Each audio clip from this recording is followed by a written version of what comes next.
Hello students. बच्चों, ये हमारी वर्कशीट नंबर 27 है। मौसम और जलवायु आज का हमारा टॉपिक है।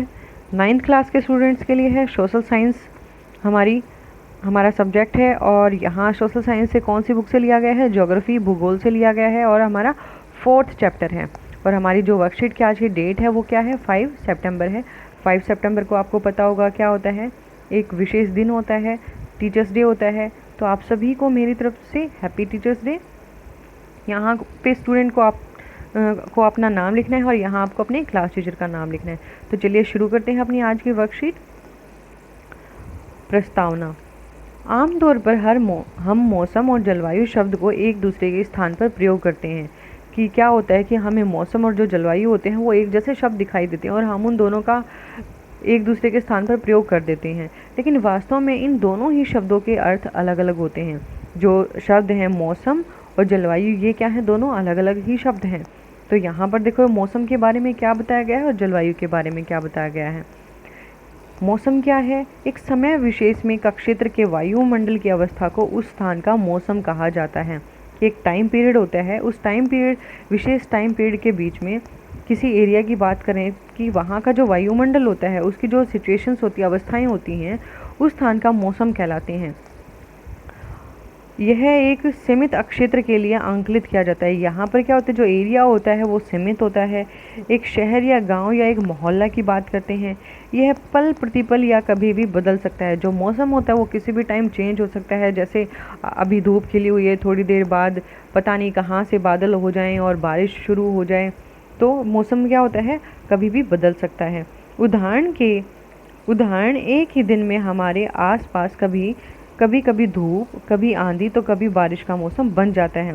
एग्जाम्पल के तौर पर बताया गया, जैसे मैंने अभी आपको बताया कि एक ही दिन में हम क्या देखते हैं कि हमारे आसपास कभी कभी तो धूप होती है, और धूप होती है तो कभी कभी बादल बन जाते हैं, और कभी ज़ोर से एकदम आंधी चलना शुरू कर देती है, और कभी कभी बारिश का मौसम भी बन जाता है। तो वो क्या होती है? सारी चीज़ें अचानक से हो जाती हैं। तो हर रोज़ का जो चेंज होता है मौसम का, वो क्या होता है? मौसम कहलाता है। अब है जलवायु। किसी विशाल क्षेत्र में लंबी अवधि, जैसे एक लंबा टाइम पीरियड देखा जाता है, कुछ साल हो सकते हैं, महीने हो सकते हैं, 30 वर्ष से अधिक में मौसम की अवस्थाओं के कुल औसत को उस स्थान की जलवायु कहा जाता है। जैसे हमारे जो ऋतुएं हैं वो क्या है? जलवायु को दिखाते हैं। जैसे शरद ऋतु आती है, तो शरद ऋतु क्या होती है? एक दिन की तो नहीं होती है ना, वो क्या होती है? कई महीनों की होती है।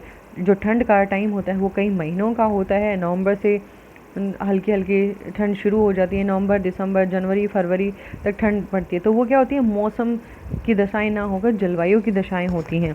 तो इस क्षेत्र का आकार अपेक्षाकृत काफ़ी अधिक होता है। किसका होता है? एक देश या कई सारे देश इसमें इंक्लूड होते हैं। किसका होता है? जलवायु का।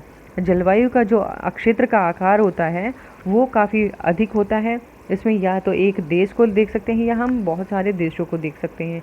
यह लंबे समय तक की एक सी बनी रहती है। जो जलवायु होती है वो लंबे समय तक एक जैसी बनी रहती है।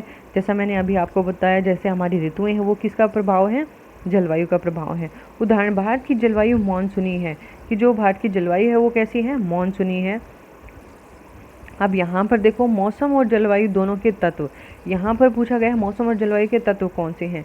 तो इनके तत्व कौन से हैं? तापमान, वायुमंडलीय दाब, पवन, आर्द्रता, वर्षण, ये क्या हैं? सारे मौसम के तत्व हैं। अब है जलवायु को प्रभावित करने वाले कारक। यहाँ देखते हैं जलवायु को प्रभावित करने वाले कारक जो जलवायु को प्रभावित करते हैं। तो देखिए अपने कारकों को। विषुवत वृत्त से ध्रुवों की ओर जाने पर सूर्यताप घटता जाता है। जैसे ये हमारी पृथ्वी है, पृथ्वी में बीचों बीच क्या है? भूमध्य रेखा है।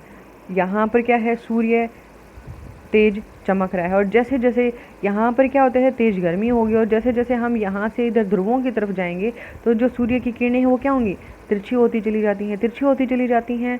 तो जहाँ पर जैसे आप एक टॉर्च को लोगे और जब एक फिक्स जगह पर यहाँ पर सामने लाइट आएगी तो इसको क्या है? एरिया कम कवर करना पड़ रहा है, जिसकी वजह से यहाँ पर तेज प्रकाश होता है। और यदि इसी प्रकाश को ऐसे लंबा स्थान कवर करना पड़े तो क्या होगा? वो लाइट तिरछी हो जाती है और जो प्रकाश होता है वो भी कम होता चला जाता है। तो जो सूर्य ताप है, सूर्य का जो तापमान है, जो गर्मी है, वो कम होती चली जाती है, अतः तापमान घटता जाता है। जो टेम्परेचर है विषुवत रेखा से, जैसे हम ध्रुवों की तरफ जाते हैं, तापमान घटता चला जाता है। यही कारण है कि ध्रुवों पर सालों भर ठंड होती है। यही कारण क्या है कि जो ध्रुव होते हैं, यहाँ पर ध्रुव किसको बोला जाता है, ये नॉर्थ पोल और यहाँ साउथ पोल, इनको बोला जाता है ध्रुव। ध्रुवों पर क्या होती है, बहुत अधिक ठंड पड़ती है। समुद्र तल से, अब क्या हो गया, ये हमारा अक्षांश था। उसके बाद समुद्र तल से ऊंचाई, कि ये मान लो समुद्र है, समुद्र तल से जितनी ऊंचाई होगी उसके अकॉर्डिंग टेम्परेचर जो होता है वो क्या होगा, चेंज होता चला जाता है। समुद्र तल से ऊंचाई, समुद्र तल से जैसे जैसे हम ऊंचाई की तरफ बढ़ते हैं वायुमंडल की सघनता कम होती जाती है और तापमान घटता जाता है। जैसे जैसे हम ज़मीन से और ऊपर की तरफ जाते हैं तापमान क्या होता है, जैसे जैसे ऊंचाई बढ़ेगी तापमान क्या होगा, तापमान घटता चला जाता है। आपने सुना होगा कि जब आकाश में क्या होता है, एक लेवल के बाद ऑक्सीजन का जो लेवल होता है वो घट जाता है। तो जैसे जो पर्वतारोही होते हैं, पर्वतों पर चढ़ने वाले होते हैं, वो क्या करते हैं, अपने साथ ऑक्सीजन का सिलेंडर लेके जाते हैं, क्योंकि जैसे जैसे हम हाइट पर जाते जाते हैं तो वहाँ पर क्या होती है, ऑक्सीजन कम होती चली जाती है। यही कारण है कि गर्मियों में भी पर्वतीय इलाके ठंडे होते हैं। और इसका क्या कारण है कि इसी कारण से जो गर्मियों में क्या होता है, जो पर्वतीय इलाके होते हैं वो ठंडे होते हैं, वहाँ पर ठंड पाई जाती है। उसके बाद है तीसरा, समुद्र तट से दूरी। तीसरा हमारा समुद्र तट से दूरी है। समुद्री हवाएं तापमान को सम रखने में सहायक होती हैं। जो समुद्र से चलने वाली जो हवाएं होती हैं वो टेम्परेचर को क्या करती हैं, इक्वल रखने में सहायक होती हैं, कि जैसा टेम्परेचर है वैसे ही वो बनाए रखती हैं। समुद्र तट से दूर होने पर समुद्री हवाओं का प्रभाव कम होता चला जाता है। जैसे जैसे हम इन समुद्री तटों से दूर होते चले जाते हैं तो जो हवाएँ यहाँ पर चल रही हैं उनका प्रभाव दूर के क्षेत्रों में कम होता है, इसीलिए तापमान क्या हो जाता है, बढ़ता चला जाता है। यही कारण है कि समुद्र के किनारे वाले शहरों जैसे मुंबई में सालों भर मौसम लगभग एक जैसा रहता है, लेकिन दिल्ली जो समुद्र से दूर है में अधिक गर्मी और अधिक सर्दी होती है। कि जो स्थान समुद्रों के किनारे होते हैं वहाँ पर एक जैसा मौसम बना रहता है, ना ज़्यादा ठंड होती है ना ज़्यादा गर्मी होती है। लेकिन जहाँ हम समुद्रों से दूर हो जाते हैं तो वहाँ पर क्या होता है, जलवायु का प्रभाव वहाँ पर पड़ता है। यदि जलवायु यहाँ पर गर्मी का मौसम है तो तेज़ गर्मी पड़ती है, सर्दी का मौसम है तो यहाँ पर तेज़ ठंडी पड़ती है। उसके बाद है वायुदाब और पवन तंत्र। वायुदाब और पवन तंत्र उस स्थान के अक्षांश और ऊंचाई पर निर्भर करता है। तापमान अधिक होने पर वायुदाब कम और तापमान कम होने पर वायुदाब अधिक हो जाता है।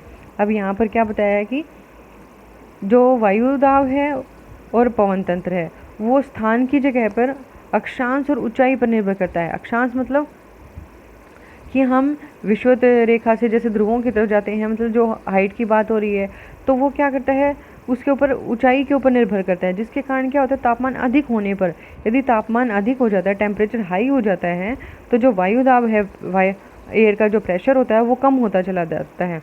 और यदि तापमान कम है तो जो एयर का प्रेशर होता है वो अधिक हो जाता है। तो ये दोनों क्या होते हैं, अपने एंटी होते हैं, अपोजिट होते हैं। उसके बाद है महासागरीय धाराएं। महासागरीय धाराओं के गर्म या ठंडा होने के हिसाब से उसके तटीय क्षेत्रों का तापमान भी गर्म या ठंडा हो जाता है। तो यहाँ पर क्या होता है, जैसे जो महासागरों में जो धाराएं चलती हैं वो क्या होती हैं, गर्म या ठंडा होने के हिसाब से, कि यदि तेज़ धाराएं चल रही हैं तो वो क्या होंगी, गर्मी या ठंडी होने के हिसाब से जो उसके तटीय क्षेत्र हैं, यहाँ पर जो किनारे वाले क्षेत्र हैं उनका भी जो तापमान होता है वो बढ़ता और घटता है। यदि गर्म हवाएं चल रही हैं तो तापमान क्या होगा, यहाँ पर अधिक पाया जाएगा। यदि ठंडी हवाएं चल रही हैं तो यहाँ पर टेम्परेचर क्या होगा, कम पाया जाएगा। उसके बाद है उच्चावच। उच्चावच है आकृति पर्वत, पठार और मैदान है। उच्चावच का मतलब है कि जैसे जो हमारी भूमि है उसका ऊबड़ खाबड़ होना, उसकी आकृति के बारे में बताना। स्थलाकृति, स्थल की आकृति, पर्वत है, पठार है, मैदान है। किसी स्थान पर गर्म ऊंचे पर्वत या ठंडी वायु की गति को अवरुद्ध कर सकते हैं और जलवाष्प वाले वायु के मार्ग को रोक कर वर्षा करवा सकते हैं। तो यहाँ पर क्या है कि जब हम किसी ऊंचे स्थान की बात कर रहे हैं कि वहाँ पर किसी स्थान पर ऊंचे पर्वत हैं तो गर्म या ठंडी जो हवा है चल रही है वहाँ पर, वो वहाँ पर गति, उसकी जो हवा की जो गति है उसको अवरुद्ध कर देते हैं, रोक सकते हैं। और जलवाष्प वाले वायु के मार्ग को रोककर वर्षा करवा देते हैं। कहने का मतलब है कि मान लो यहाँ पर ये पर्वत है, बीच में यहाँ से हवाएं चल रही हैं, अपने साथ पानी को लेकर चल रही हैं, तो यहाँ पर क्या होगा, बीच में यदि पहाड़ी अड़ जाती है, पर्वत रास्ते में आ जाता है तो वो क्या होगा, जब जैसे यदि हमारी कमर के ऊपर कोई बोझ रख दिया जाए तो हम उस बोझ को कितनी देर तक लेकर चल सकते हैं, जब तक हम उसको सहन कर सकते हैं। यदि वो ज़्यादा हो जाता है तो हम वहीं पर हिम्मत अपनी तोड़ देते कि बस इससे आगे नहीं चला जाता। तो वही बात यहाँ पवनों की हो रही है। यदि उनके सामने वो पानी को लेकर चल रही हैं और उनके सामने कोई रुकावट आ जाती है तो वो यहीं पर क्या कर देती हैं, बारिश कर देती हैं। आगे वो उसको ऊंचाई तक लेकर नहीं जाती, क्योंकि जब हवा होती है वो गर्म होती है तो हल्की होकर ऊपर की तरफ उठती है, और जब हवा भारी होती है तो वो नीचे की तरफ बैठना शुरू कर देती है। तो ये थे हमारी आज की वर्कशीट। अब हमारे क्वेश्चंस हैं, जलवायु से आप क्या समझते हैं, जलवायु के मुख्य तत्व कौन से हैं। तो देखिए ये हमारे क्वेश्चन आंसर हैं। किसी विशाल क्षेत्र में लंबी अवधि में मौसम की अवस्थाओं के कुल औसत को उस स्थान की जलवायु कहा जाता है। किसको कहा जाता है, किसी विशाल क्षेत्र में लंबी अवधि में मौसम की जो अवस्थाएं हैं जो बदलती रहती हैं, कुल औसत को उस स्थान की जलवायु कहा जाता है। जलवायु क्या होती है, लंबे समय के लिए होती है, और मौसम क्या होता है, हर रोज़ बदलता रहता है। यहाँ पर है जलवायु के तत्व कौन कौन से हैं। जलवायु के जो तत्व हैं, तापमान, वायुमंडलीय दाब, पवन, आर्द्रता तथा वर्षण, ये क्या हैं, जलवायु के तत्व हैं। उसके बाद है क्वेश्चन नंबर 2।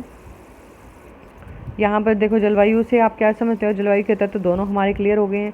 केरल की जलवायु और दिल्ली की जलवायु में इतना अंतर क्यों है, दोनों की जलवायु में हमें डिफरेंस बताना है। दोनों की जलवायु में क्या डिफरेंस है, केरल क्या है, किनारे पर है, यहाँ पर जैसे हमारा दक्षिण भारत है, दक्षिण भारत के यहाँ पर क्या है, केरल है। तो यहाँ क्या है, वो पानी के तट में है, महासागरीय धाराएं चलती हैं, लहरें चलती हैं।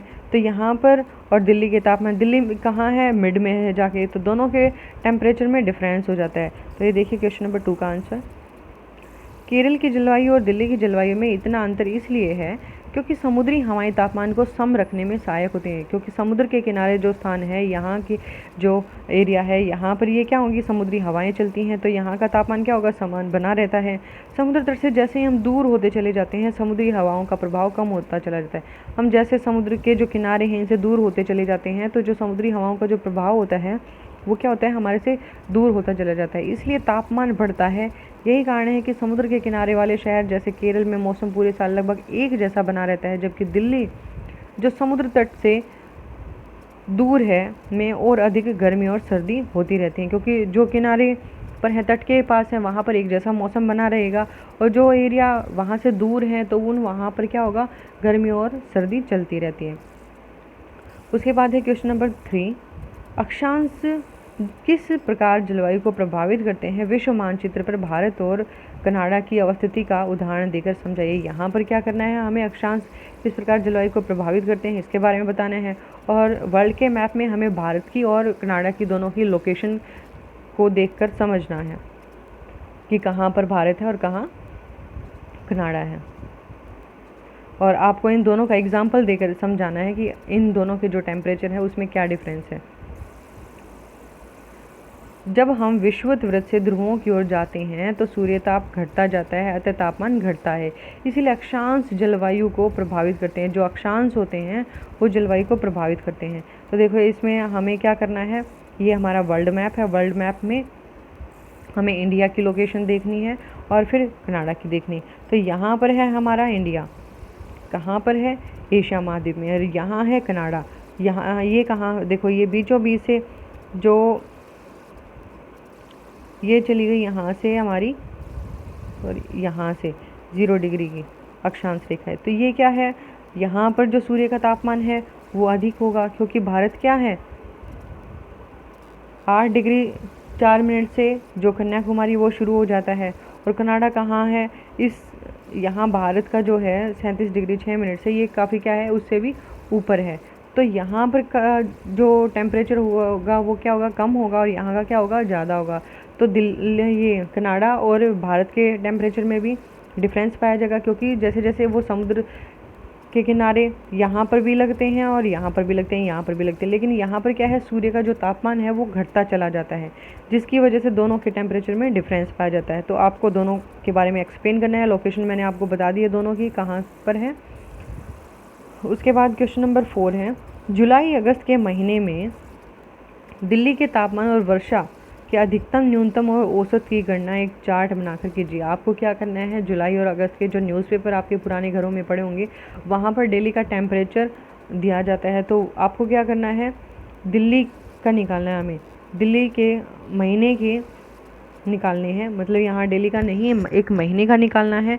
तो दिल्ली के तापमान और वर्षा के अधिकतम कि जो मैक्सिमम टेम्परेचर गया है वो कितना गया है और मिनिमम टेम्परेचर कितना गया है, और जो बारिश है वो सबसे अधिक बारिश किस दिन हुई है और सबसे कम बारिश किस दिन हुई है, तो उसकी औसत की गणना करके आपको एक चार्ट बनाना है। तो उम्मीद है आप अच्छे से कर लेंगे। यदि फिर भी आपको डाउट रहता है तो आप कमेंट करके मुझसे पूछ सकते हैं। आप अपने दोस्तों के साथ वीडियो को शेयर कीजिए ताकि उनको भी इसका बेनिफिट मिल सके। और फर्स्ट टाइम चैनल पे आए हैं तो आप चैनल को सब्सक्राइब कर लें ताकि आपको नेक्स्ट वीडियो का नोटिफिकेशन मिल जाए। और समझ में अच्छे से आती है, अच्छी लगती है तो प्लीज़ लाइक ज़रूर कर दें। Thanks for watching video.